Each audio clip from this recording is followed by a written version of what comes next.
makes the well cold, but it is the stream of water which, as force, drives the particles of water that makes the well cold. Similarly, the energy centers are located in the functioning body of our constitution, not at all the structural body which we call our physical body. These energy centers exist in the innermost tube of the vertebral column as certain centers. Centers not by physical location, but centers of functioning and centers of force, like the poles of a magnet. The poles of a magnet are not made up of the iron of the magnet. They exist on the plane of forces and not the plane of molecules. Similarly, the various energy centers in our body also. These centers make the body assimilate food and drink and air. That capability of assimilation is what we call strength in Ayurveda, and not the quantity or quality of food that is assimilated. So, in the study of the various substances, the substances that are to be used along with medicine are divided into two groups. The one is nutritives, that is, those that are capable of opening up the centers in the etheric body. In Sanskrit, they are called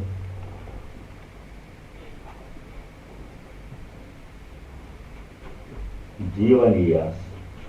The word Jivaniya means nutritive, and the other group of food substances are called Shamyas. Shamya means equalizer. That is, whenever the triangle of the centers of force is unequal, you are expected to make it equal by using certain substances. And those substances that can re-establish the equilibrium in the etheric body are called Shamyas or equalizing agents. Among the first group, milk is given as the foremost substance. All living lactoses, that is not malted milk or dehydrated milk, but living milk. It may be cow milk or buffalo milk, but the milk should not be preserved milk to serve this particular purpose. So, you are expected to take a dose of medicine along with 3 or 4 ounces of unboiled milk, because boiled milk is chilled milk. They may cater to our taste, just as coffee caters to the taste of Krishnamacharya, but they are most unwelcome to the etheric body which knows only truth. The etheric body has no obligations with any one of us, because it exists on the plane of the properties of matter and substances. These properties belong to nature, and they are not the property of your grandfather's property or my grandfather's property. So, the plane of properties of matter and force never has any obligations with any one of our customs or beliefs. And milk when boiled and any food when cooked is called corpse of food in Ayurveda. And when we have to take some medicine in Ayurveda, we are expected to take it along with a cup of unboiled raw milk, fresh milk. And the foremost substance among the equalizing agents is honey. So, either honey or milk form the base of the administering of a dose of Ayurvedic medicine. Not that they contain medicinal properties, but simply because they are purely non-medicinal in their nature, and the one is wonderfully nutritive to any constitution, let it be very, very delicate and feeble. See how the child can digest mother's milk within minutes and hours. So it is the arrangement of nature, and honey is the equalizing agent. And if anyone says that a diabetes patient should not take honey, the statement is as foolish as it is unscientific.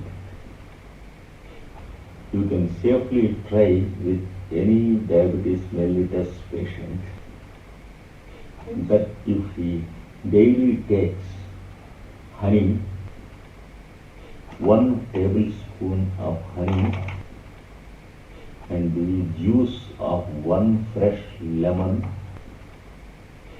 along with 4 ounces of warm water as the first item in the morning. And you can try it upon any diabetic patient. And remember, I will be here before you next year by these dates. And you can surround me and you can pick me if any harm is being done. So, diabetes is not a disease where sugar is to be destroyed from the urine to show a reading of sugar nil in the clinical test. It is a disease where the valuable tissues and glucoses are escaping through sugar because of the valuable tissue, disturbance in the valuable tissue of insulin in our body. What is the use of chemically neutralizing the sugar being produced and showing a nil in the clinical test? The real treatment lies in rectifying some defect in the constitution, which is allowing the valuable tissues escape. So, one of the fundamentals of Ayurveda is don't administer any medicine without a food base, because food material is defined as the medicine that preserves life. You may try to kill the disease with medicine, but before that you should establish the equilibrium between the pulsations and the matter of the physical body. And you see, among the first group, gooseberry is considered to be one of the foremost. And there is the formula of a very famous product in Ayurveda, which is used through thousands of years among the traditional families of India. We use it in the junctions of seasons.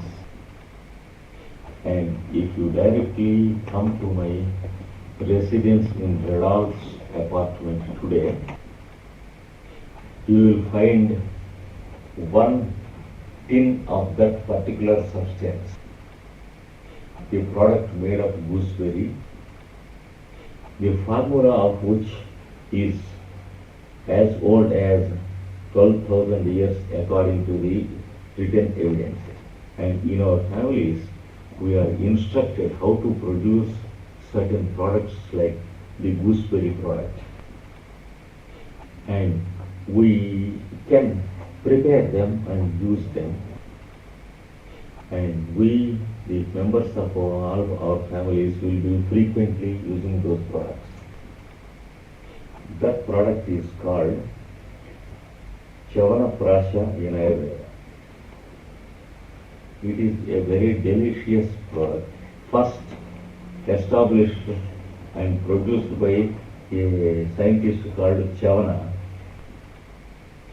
And since it is produced by the sage Chavana and made to eat by his patients, it is called Chavanaprasha after his name.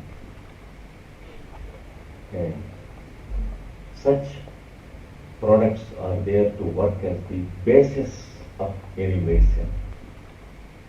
And anyone safely can take this product, Chavanaprasha,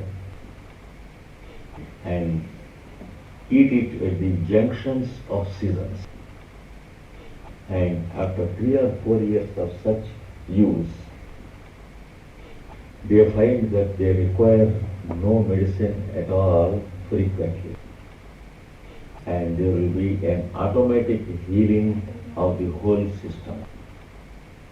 It mainly contains the pulp of the gooseberry fruit, honey, and some wonderful non-medicinal herbs. One aspect of Ayurveda. Another aspect is what we are expected to observe when our health is not to be disturbed. That is the most practical part of Ayurveda. There are certain items which we are expected to make a note in our mind. The first principle is make it a habit to get up before sunrise in the morning. And then spend about half an hour with yourself and without anyone. Then during that half an hour, you make a mental picture of the next 24 hours. That is your routine for the next 24 hours. And mark the timings of your duties and obligations to others.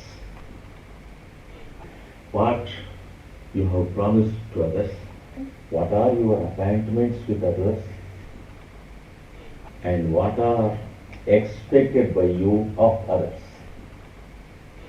Just have the watch fixed in your mind and try to make your movements more systematized day by day, so that when you move from place to place to cater the fixed program, you move mentally leisurely, though physically speedy. That is, instead of being busy, you can be active and leisurely. You can keep any speed to the programs, but it is enough if you do not have any speed in the mind. Once it is said, once if your mind learns to pick up speed, remember that it is leading you to the grave prematurely. This is one peculiar thing advised. Because the same Ayurveda teaches us that there is a music in the inhalation and exhalation. That there is a rhythm and a beat in the activities of inhalation and exhalation. And there is the same rhythm and beat in the heartbeat. And as age advances to us, we are capable of disturbing that music. and marring that rhythm. And whenever you are mentally in a hurry, the music of your respiration will be disturbed, and the music of your heartbeat will be disturbed. So, the pulsations which are protecting you hitherto will be like the handwriting of an insane fellow. So, whenever we are agitated in the mind, the music of the respiration is disturbed. Whenever we are angry, it is disturbed. Whenever we are jealous, it is disturbed. Whenever we have any malice or ill will towards anyone, it is disturbed. Whenever we have fear, it is disturbed. So, whenever there is the activity of the beast in us, which we call the emotional disturbance, it is disturbed. Whenever we run for a bus, it is not expected to be disturbed. But the awful thing is, we begin to run mentally before we run physically. Whenever we are running to catch an aeroplane, we are mentally traveling with a greater speed than the aeroplane before we sit down in the plane in the airport. Even after sitting, if there is some delay in the takeoff of the plane, we are mentally taking off into planes that are higher than the aeroplane. Especially we have our own airlines on the mental plane, and those airlines are what we call the astral plane. So, when there is a delay in the takeoff, we have a very speedy takeoff of our thoughts in our mind, and the heart palpitates, and the palms and legs transpire, and the lungs begin to work at too much. This is what we are doing by way of nasty experiments with the instrument which we call the body. Because we don't know how valuable this vehicle is. We are not scientific yet to understand the damage that is being done to this vehicle. So, during the day, he asks us to manipulate your programs without any mental speed, so that you may not be program-minded during your moments of the day. Keep up the program physically but not mentally. That is the first advice he gives us.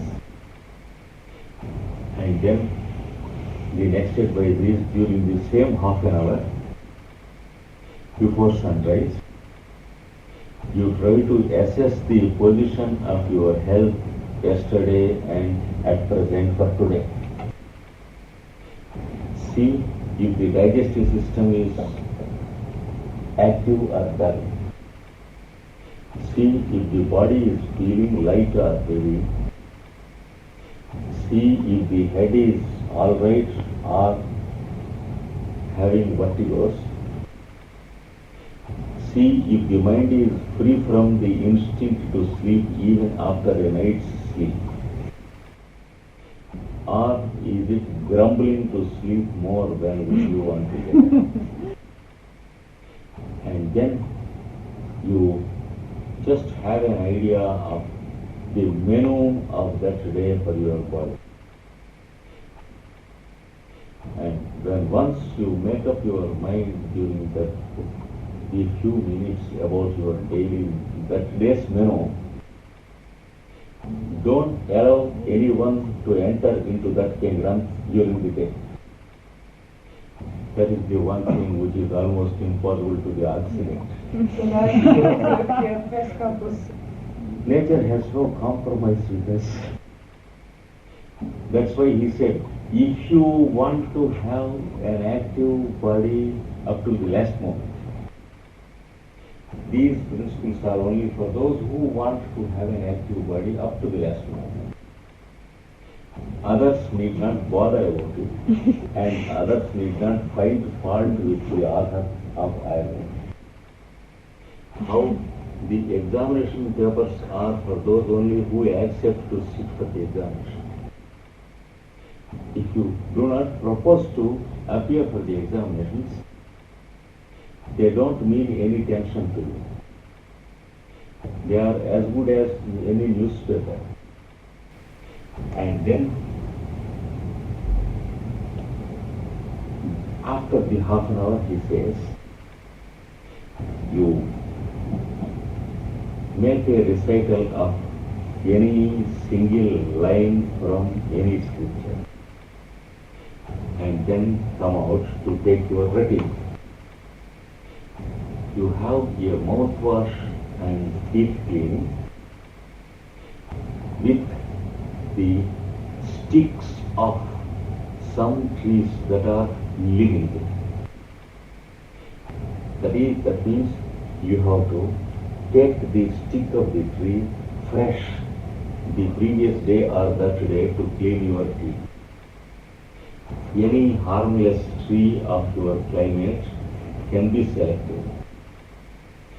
In India, the tree margosa is recommended because it is the very commonly occurring plant in India, as well as one of the very healthy plants, and it is famous as health-giving plants in India. It is the same as the homeopath calls the medicine Ayurveda-4 indica. Ayurveda-4. Okay, leave it. Yes. Like that, you can select any tree that is in according to your climate.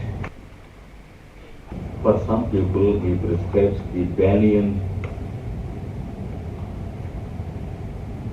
tree, the stick. Those who suffer from acidity and apathy in the mouth, they are asked to use the living banyan stick daily. And those who are having an alkaline stomach, that is those who suffer from less of acids in the stomach, for example dyspepsia, for them the margosa tree is recommended. And for those who have pyoreal troubles and foul breath,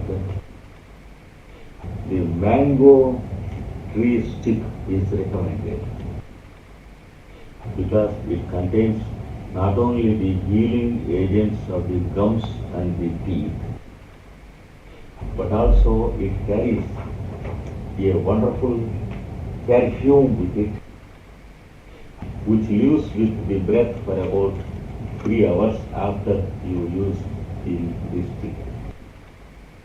Like this, he prescribes certain things. And then we are expected to take an oil bath once in a week. Daily we are expected to apply some oil to the joints with our own hands. 15 minutes before we take our bath.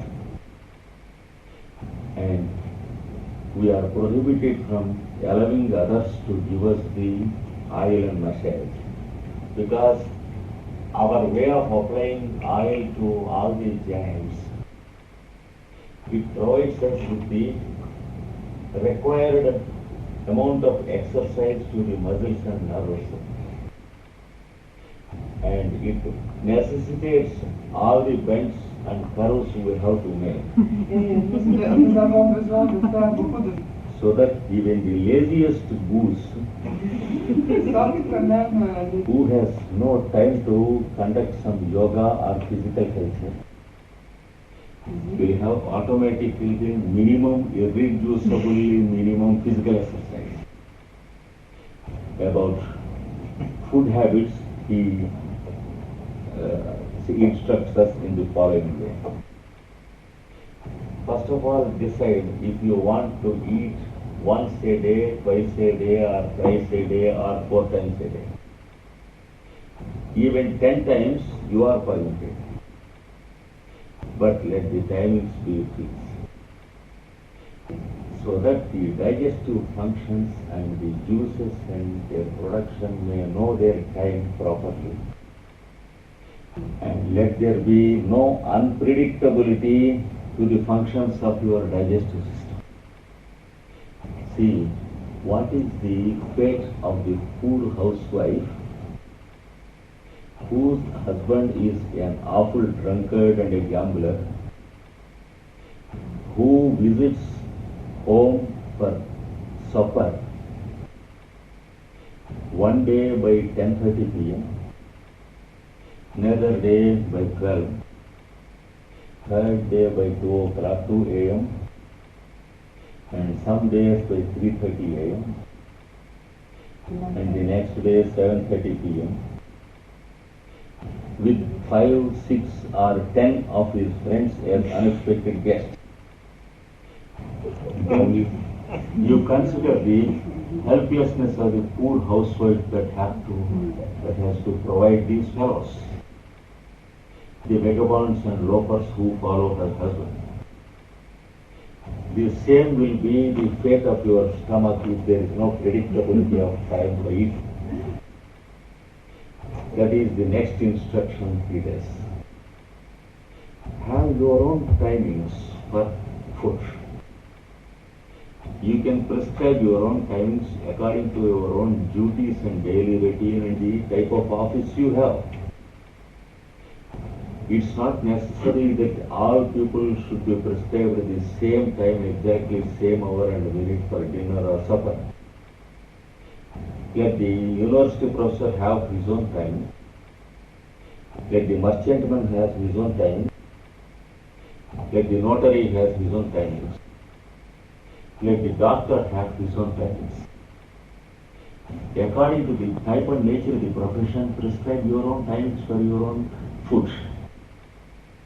But stick to the timings without any mental tension of program. That is the next advice he gives us. And about the applying of the oil to the body, he prescribes either coconut oil or sesame oil or butter to the body. Or according to our climate and availability, we can also use olive oil or almond oil, and in some climates, oil of the muttar. So according to the availability and the custom and habit, you select a valuable and healthy type of oil to apply to the body daily. And it is imperative for you to apply oil after a bath also, especially to a little child. From the first day, first wash onwards, the child is given oil to the head after bath, and oil to the head and body before bath. When diseases to the optical functions are warded off throughout the life. Statistics tell us that among those races and nations who take oil bath daily, the percentage of those who need the glasses for their eyes is very, very little. So that is one instruction according to Ayurveda. Another instruction is don't eat or drink too cool or too hot things, because it is very rarely you can preserve your teeth when you take too cold and too hot things. The enamel of the teeth will be easily broken by the jerks in temperature you produce to the teeth,